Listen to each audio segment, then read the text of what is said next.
exhibitions, fairs, and celebrations held in the United States, there is none that has quite matched the exposition held to commemorate the purchase of the Louisiana Territory by the United States in 1803. Covering a larger area than any other World's Fair before or since, the Louisiana Purchase Exposition opened in an area west of the city of St. Louis in the summer of 1904. Since it has been more than 80 years since the fair opened, there are few people today who remember having been there. Fortunately, there are some people who have devoted their energy into keeping some memories of the fair alive.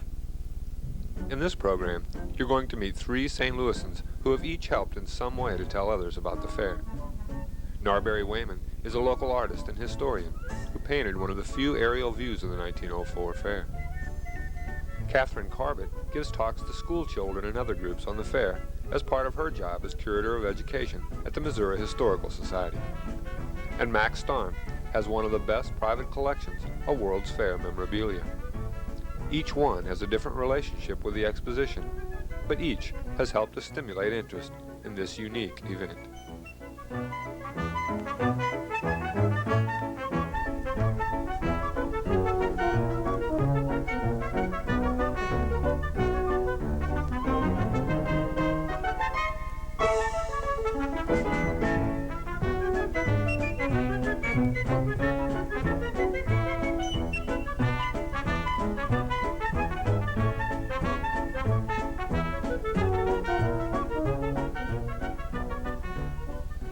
Although there were many photographs taken of the fair and its wonders, it is hard for people today to really understand the true size and scope of the exhibition. Since this was before the time of airplanes, there were no real aerial shots of the grounds, and most pictures of the buildings were from ground level. Fortunately, it is possible to get an overall perspective of the fair today because of the work of this man. Narberry Wayman, a St. Louis artist and historian, painted a watercolor picture of the fairgrounds which is 3 feet wide and 9 feet long. His detailed aerial view was made using skills he had used during the war when he had a job converting complicated blueprints into 3-dimensional drawings. He became involved in the project partly because of his interest in St. Louis history. When I was a kid, I lived in this neighborhood and went over to Jefferson Memorial quite a bit to got acquainted with the history of the city, and the World's Fair too, and rather fascinating me since it was located right over here in Forest Park. In 1947, plans were announced to hold another World's Fair in St. Louis in 1953 to celebrate the 150th anniversary of the same thing that the St. Louis World's Fair celebrated the centennial of, the Louisiana Purchase. So I got the bright idea of making a picture of both World's Fairs. So I started first on the earlier one, which fortunately I did, because the plans for the second one were dropped because of the Korean War in 1950. And so I had finished this one here, and I had these prints made of it later to celebrate its 75th anniversary. And in order to make the picture, I had to resort not only to my own file of materials, but also to other books. And to find views of the, since it was a bird's eye view, you had to find views of the buildings, try to find them the way they looked when you see it from the air. And they only had a few balloons in those days to take aerial photographs from, and those weren't too successful. So it worked out that I took a plan of the World's Fairgrounds and converted it into perspective, with vanishing points going in all different directions because of the fan shape of the thing. And then I took pictures of the buildings from photographs in books that were made from the ground views and converted those into the positions to put them into aerial perspective in the picture, which was the way it turned, the whole thing was done. It sounds simple, but it really wasn't.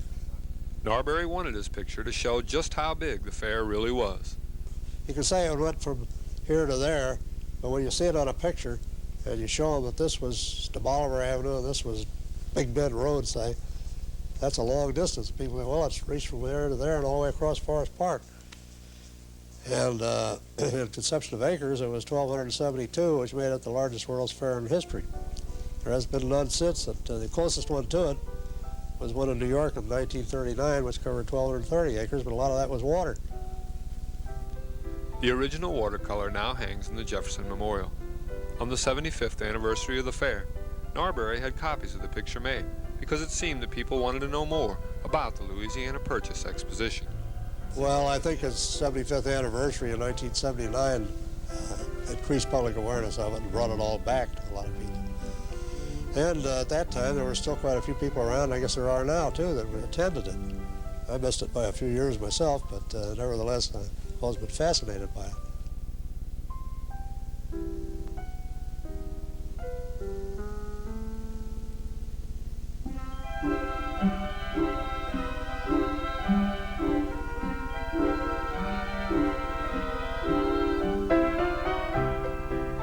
It is common today to romanticize the 1904 World's Fair and see it as a high point in St. Louis history. In her job as Curator of Education for the Missouri Historical Society, Catherine Corbett tries to get people today to keep the fair in the proper perspective. Well, we do a lot here on St. Louis history. We are very conscious of the fact that a lot of people do not know much of the history of the city. It's not taught regularly in any of the schools. Do not require anybody to learn St. Louis history. And so we work a great deal with schools and teachers in order to help teachers put some St. Louis history into their classes. We also want people to see the fair as just one event in the history of St. Louis and to put it in perspective with the other things that happened before and since, and to look at some of the other aspects of life in the turn of the century besides the fair. And a lot of those, of course, impinge on the fair in terms of work and employment and education and housing and some of these things that we think people need to know about. Those things also were affected by the fair.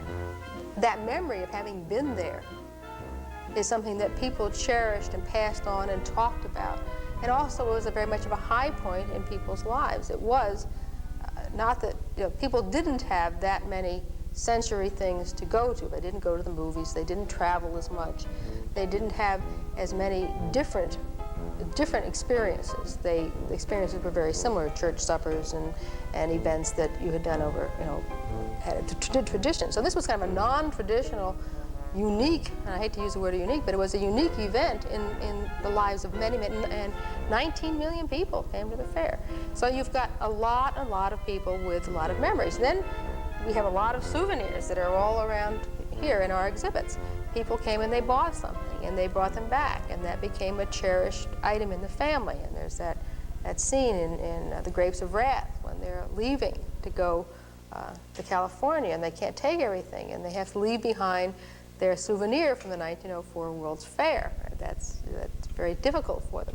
So again, we pick up souvenirs all over the place because we travel so much. And these are people who didn't travel that much. So a souvenir from the 1904 World's Fair was really a prized possession.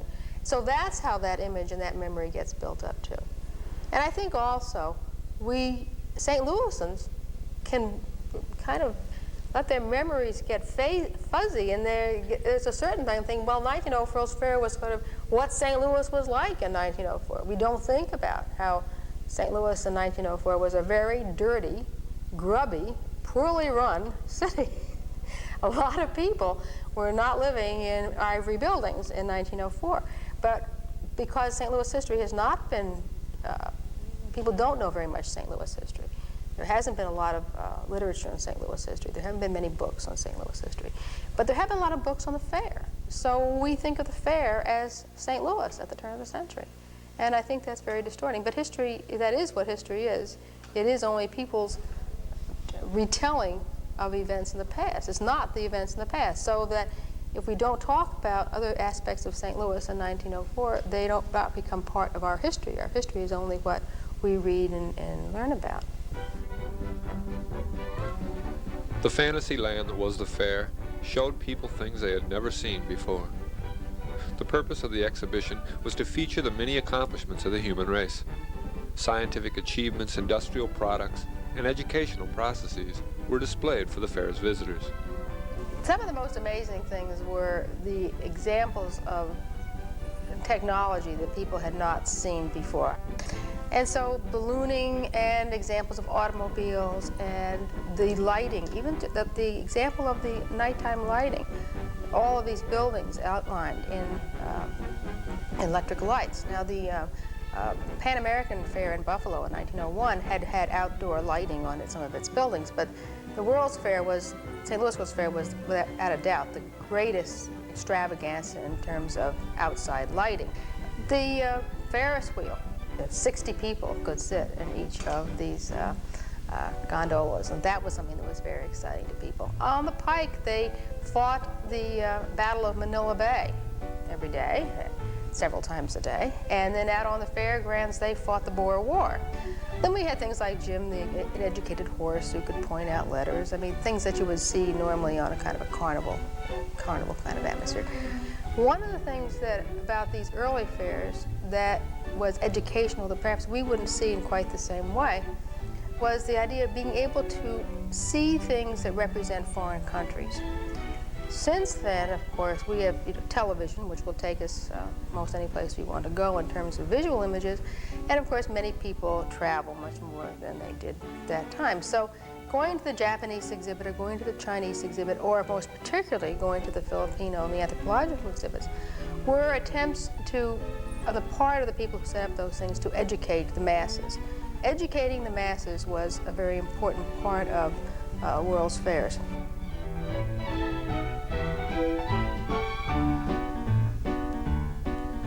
The St. Louis Fair was well represented by foreign countries, and many nations sent buildings and special displays. There were also numerous anthropological exhibits, which were meant to depict life in the uncivilized world. The thing that makes the St. Louis World's Fair different from other fairs at the time was the extent of the anthropological exhibit.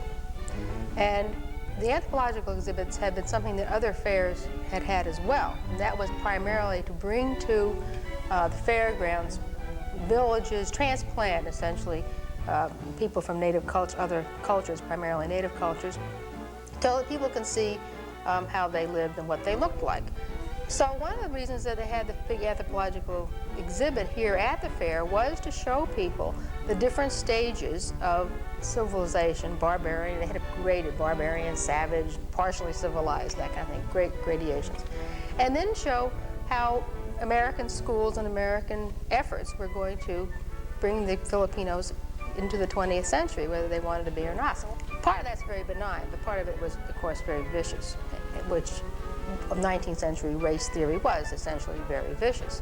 And because then people, it was okay for you to stare at and look at these people, not to appreciate their culture for itself, but to see where they ranked on this schema, and to look at them as curiosities, very much the way we look at animals in zoos. There's a great deal of similarity between the way these anthropological exhibits were set up and the way we essentially set up our zoos.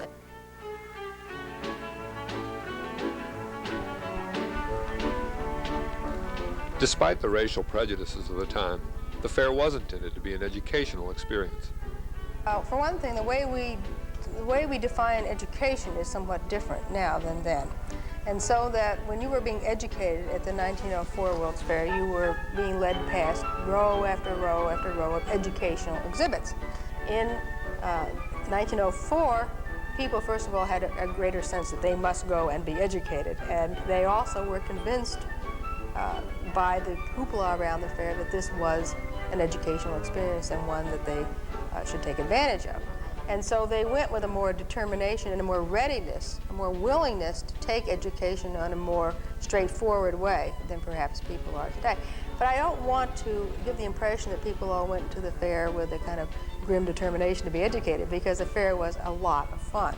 People came to have a good time at the fair, and they did have a good time. And even though it was a hot St. Louis summer, the pictures that you see of people under their parasols, walking the Pike, walking through the lagoons, taking boat rides, enjoying the restaurants and the music, tremendous amount of entertainment on the fairgrounds, we were all having a wonderful time, and they were being educated as well.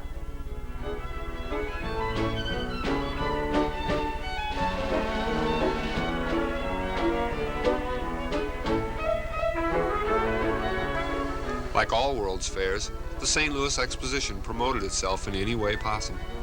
An amazing variety of souvenirs, curios, and products were made, both to advertise and to commemorate the fair. Just as there are people who collect coins, stamps, and antiques, there are a number of individuals who collect these mementos, and over the years many of them have found their way into private collections. One of the best collections belongs to this man, Max Stone, a St. Louisan who first began collecting things from the fair in 1971. He became interested in the subject through his job at Rankin Institute. Mr. Rankin, who founded that school, was on the board of directors of the World's Fair. The people that designed the building, the Rankin Technical Institute, were some of the premier architects of the day, and they designed the education building at the World's Fair. They also designed David Francis House, and so there's kind of an interlocking there of reasons. It's also St. Louis history, and it has to do with art and sculpture and architecture, and that's all what I teach about, so it just all intertwines together. I joined one of these World Fair collecting organizations, and then was involved for a few years and then cooled down for about a year and then got interested in it again, and I've been going strong ever since. In fact, I actively pursue things now more than most collectors because my interest level is high and has been for all those years.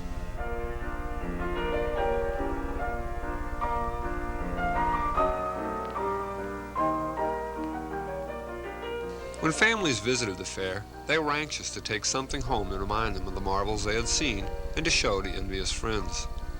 Fair planners realized this and provided an amazing variety of souvenirs depicting the buildings, the exhibits, and the events of the fair. Unlike the cheap, mass-produced souvenirs one finds at today's fairs and amusement parks, the souvenirs of the 1904 exhibition were made to last. The souvenirs from the St. Louis Fair are of quality. You buy china and it has a good brand name on the bottom, a hallmark. Everything is quality as opposed to the plastic and paper and destructible things that you buy now that aren't really made to last and aren't meant to last. In fact, a good analogy, if somebody goes to the fair today, the current World's Fair, and they buy some little souvenir, most people won't bother to even keep it. It's not significant enough or of enough value to be worthwhile. But that's not true when you talk about the things from the St. Louis World's Fair. People collect those, or they keep them, I should say. They keep them in their family and, as treasures and family mementos, and that makes it more difficult for us collectors, of course, because people are always telling us about something they have at home, but they have no desire to get rid of it, so we just listen and learn and hope we find one someday. I try to find things absolutely everywhere I go. Everybody I meet, just about everybody, I ask them if they have some World's Fair, or I bring it up in the conversation. Of course, I go to antique shops, I run ads in the newspapers and advertise and that sort of thing. I trade with other collectors, and it's amazing where this memorabilia comes from all over the country, really all over. It's not just in St. Louis. Because they are of such high quality, it is sometimes hard to determine the fair price for fair memorabilia. There are no guidelines on World's Fair memorabilia. There are guidelines on many other collecting areas, but not this particular one. So you literally just fly by the seat of your pants on it. There's no good answer. What one person enjoys, another person wouldn't care for, and that type of thing. Another problem with it is that many of the things are what we call crossover items. Maybe somebody collects pocket knives, for example. Well, if it's a World's Fair pocket knife, I would be interested, but not all the other pocket knives. The pocket knife collector wants that one also, so it has two people, two different collectors after the same item. And you can go through that with postcards and tickets and china and most all of the other categories. And there's more than one person after most everything, and that makes it a little more difficult. This item right here is a piece of staff from one of the buildings, and it came from Forest Park. It was dug up in Forest Park, and if you were real close to it, you'd be able to see the hair-like that's in it that held it together. Staff, of course, is what all the buildings were constructed with, and it was not meant to be a permanent item. So it's kind of amazing that this lasted 80 years and then it was dug up in the park and is in this nice a shape. Okay, on this item I want to explain to you how they made light bulbs on the site of the fairgrounds. You could literally walk up to this booth and watch people assemble the light bulb, and they'd put it all together for you. Then you could, I guess, either purchase or they'd give you the light bulb, and you could carry it away with you. And I happen to have one of them here that I want to show to you and show how it still works. It has the Thinning sticker on it that shows it was made at the grounds, and of course it lights up.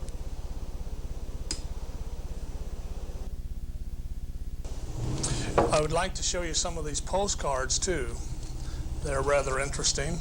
They're oversized, as you can see, but there's something unusual about these postcards. If we were to hold them up to a light, for example, they look entirely different.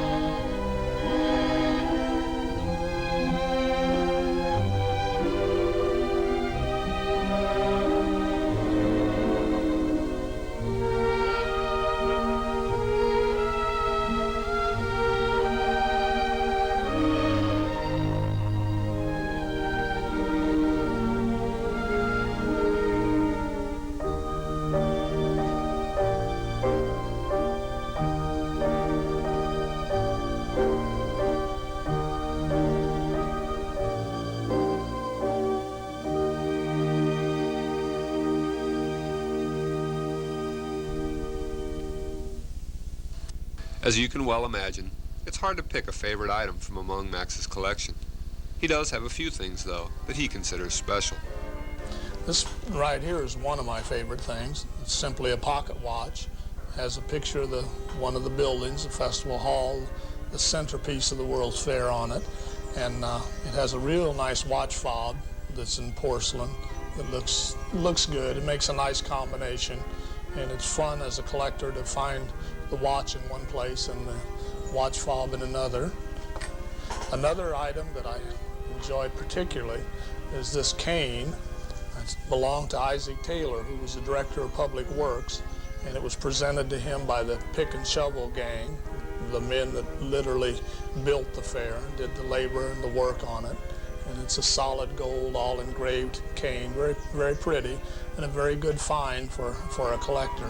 It's a one-of-a-kind typed item, and that makes them more valuable and more interesting to have. And this little lapel pin up here is another item in that category, one-of-a-kind, hard to find. This belonged to one of the directors of the World's Fair. There were only 4 directors. David Francis was the president of the fair, and then he had 4 directors, and one of them was Walter B. Stevens, and this belonged to Walter B. Stevens, and this picture shows a little bit about him, and he just happens to have that same pin on his lapel at that point. So it makes it kind of nice to be able to document it, and I consider it extremely rare since there were only 4 directors. It's enamel and it's solid gold, a pretty piece of work, and it was made by Jackards here in St. Louis, which is kind of nice too, to keep it local. And one last item, or items, are these stock certificates. I get a particular kick out of that. There are all kinds of them. I'll show them to you later maybe, but there are all kinds, different denominations, different colors. And they're rather hard to find. And that's probably my favorite items, I guess. Since there are less than 20 years until the turn of the next century, there is some discussion of trying to recapture some of that past enthusiasm by hosting another international exposition in St. Louis, this time in 2004. Max believes that collectors could help to make sure that a new fair followed the same theme as the first one, but he doesn't think that a modern version could ever match the real thing. No, I don't think it's possible. Not in this day and age. Those days and that grandeur, that's over. The St. Louis World's Fair was the largest World's Fair ever, and over 1,200 acres of area, buildings and so on. And The current World's Fairs in Knoxville and New Orleans, they were in their 80-acre size, so nowhere near. And they lost money, had rough times. The public's not as interested, which is another element. You can go to Disney World and see a permanent World's Fair, or all the other amusement parks. So people, in fact, are disappointed when they go to the World's Fair nowadays. They expect to be entertained, just as if you were to go to Six Flags. And it's really supposed to be an educational feature. And so they have the wrong concept when they go, and then they're a little bit disappointed.